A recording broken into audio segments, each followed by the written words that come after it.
Nosotros cuando pensamos en la palabra líder, simplemente se nos viene a la cabeza de que es un sinónimo de la palabra jefe, de que es simplemente alguien que dirige un proyecto, una empresa, cuando realmente es todo lo contrario a la palabra jefe.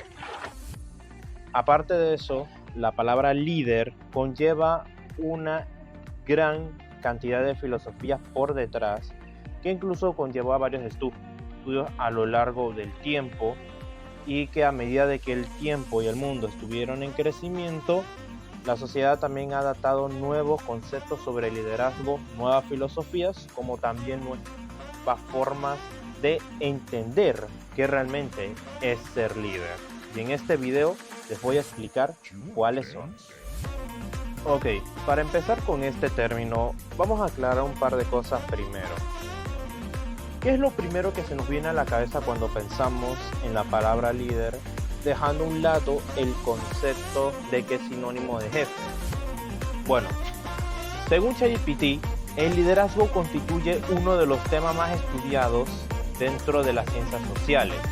Literalmente es una forma de decir de que el liderazgo no es solamente dirigir, eso conlleva una ciencia por detrás.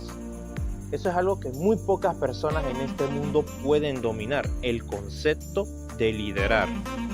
Además de esto, se dice que el liderazgo se entiende como el proceso mediante el cual una persona influye sobre otra para que trabajen con entusiasmo hacia lograr el objetivo en general. Esta influencia no se ejerce únicamente mediante el poder formal, también depende de la credibilidad, la comunicación, la conducta ética, la capacidad de negociación y la inteligencia emocional del líder. Literalmente, con este significado básico podemos llegarnos a entender de que ser líder cualquiera lo puede ser, pero al mismo tiempo no todos están capacitados para ser líder. Porque uno de los conceptos generales e importantes a destacar en primer lugar es la inteligencia emocional. La inteligencia emocional se podría decir como una forma de control emocional en base a la actitud, situación o estado en el que se encuentra actualmente. Lo peculiar de este asunto es que la filosofía por detrás que hay de la inteligencia emocional, hay unas en el que simplemente se relata el hecho de que nosotros siempre debemos tener una inteligencia emocional estable sin importar la situación. Mientras que en otro concepto de filosofía, bajo la inteligencia emocional, simplemente se habla de que dependiendo de la situación o del entorno en el que una persona se encuentre, pues ese es el tipo de estado o emoción que vamos a tener en el momento. Como por ejemplo, hay personas que por el clima suelen cambiar de emociones. Si están en un clima cálido, suelen sentirse más energéticas, más felices, más motivadas. Pero cuando es tiempo de aguacero o tiempos de invierno, se siente como depresivo o tranquilo, o simplemente son más calmados de lo que eran cuando estaba en el verano. En cambio, el concepto de inteligencia emocional habla de que nosotros como humanos tenemos que nosotros controlar nuestras emociones, sin importar la situación, el ambiente en el que estemos. Simplemente hay que tener una concordancia adecuada a con quién estamos tratando. Simplemente tenemos que tomar en cuenta el simple llano factor de que el acto que yo estoy haciendo va a influir sobre otras personas o varias personas. En general siempre son varias, porque cuando se habla de liderazgo no estamos hablando de dirigir una persona, sino muchas, que pueden ser de mínimo 5 hasta máximo 100 o más de 100. Porque aunque no lo crean, las personas que también se les conocen como influyentes o influencers son personas que también son líderes. Porque son personas que transmiten un mensaje, muchas personas lo escuchan y por medio de ese mensaje la persona suele manifestar una forma de ver las cosas para que otras personas lo sigan. Este puede ser con el objetivo de que el líder se beneficie de algo, o también puede ser el término de que si yo escucho a ese líder, no solo él se beneficia, sino yo también me beneficio. Es como decir, ahí es donde entra el concepto de la diferencia entre jefe y líder. El jefe simplemente dirige a los demás para beneficio propio, mientras que el líder simplemente dirige a los demás para beneficiar a él mismo y a los demás. Ese es el concepto simple de líder. Además de que hay que tomar en cuenta otro factor importante. Según la academia y según los estudios, dicen de que hubieron evoluciones de la teoría del liderazgo. Sí, hubieron muchas teorías a lo largo de la historia desde el siglo XIX, las cuales hablan de varios conceptos y simples de cómo se trabaja con el liderazgo. Por ejemplo, tenemos la teoría de los rasgos. Entre finales del siglo XIX y XX comenzó y surgió la idea de que los líderes nacen, no se hacen.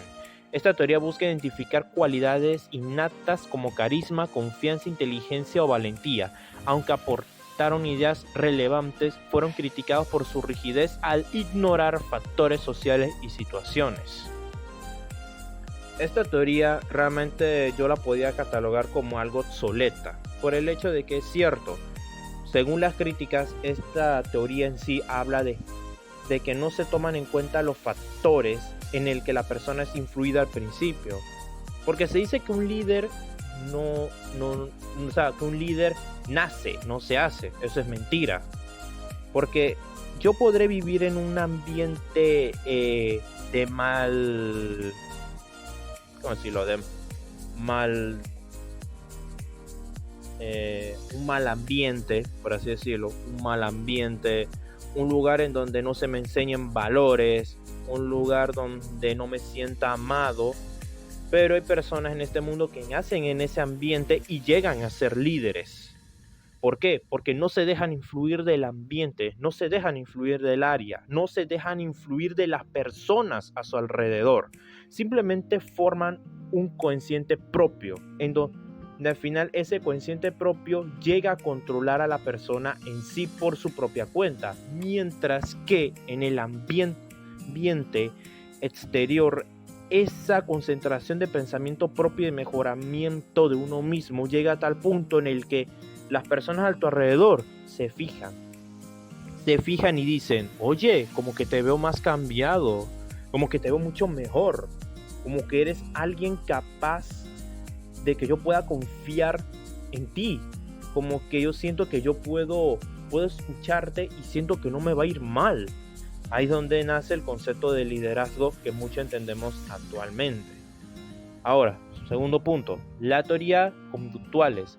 A medidas del siglo XX, los investigadores desplazaron el enfoque hacia las conductas observables del líder. Se identificaron dos orientaciones centrales, una hacia las tareas y otra hacia las personas. Estos estudios concluyeron que el liderazgo puede aprenderse, ya que depende del comportamiento más que de rasgos genéticos. Eso es lo que estoy hablando. Depende mucho del comportamiento. La teoría 2 de los conductuales lo dice. Depende del comportamiento. Depende de cómo nosotros nos dejamos influenciar de las personas o cómo nosotros tratamos el ambiente social en el que vivimos. Por eso digo que una de las bases fundamentales para ser líder es tener inteligencia emocional. Es poder controlar las emociones y poder liberarlas en el momento preciso y en la hora exacta para poder trabajar en el concepto de liderazgo y para poder no solo mejorar como una persona, sino también influir ese buen carácter ante los demás, haciendo de que las otras personas puedan confiar en ti.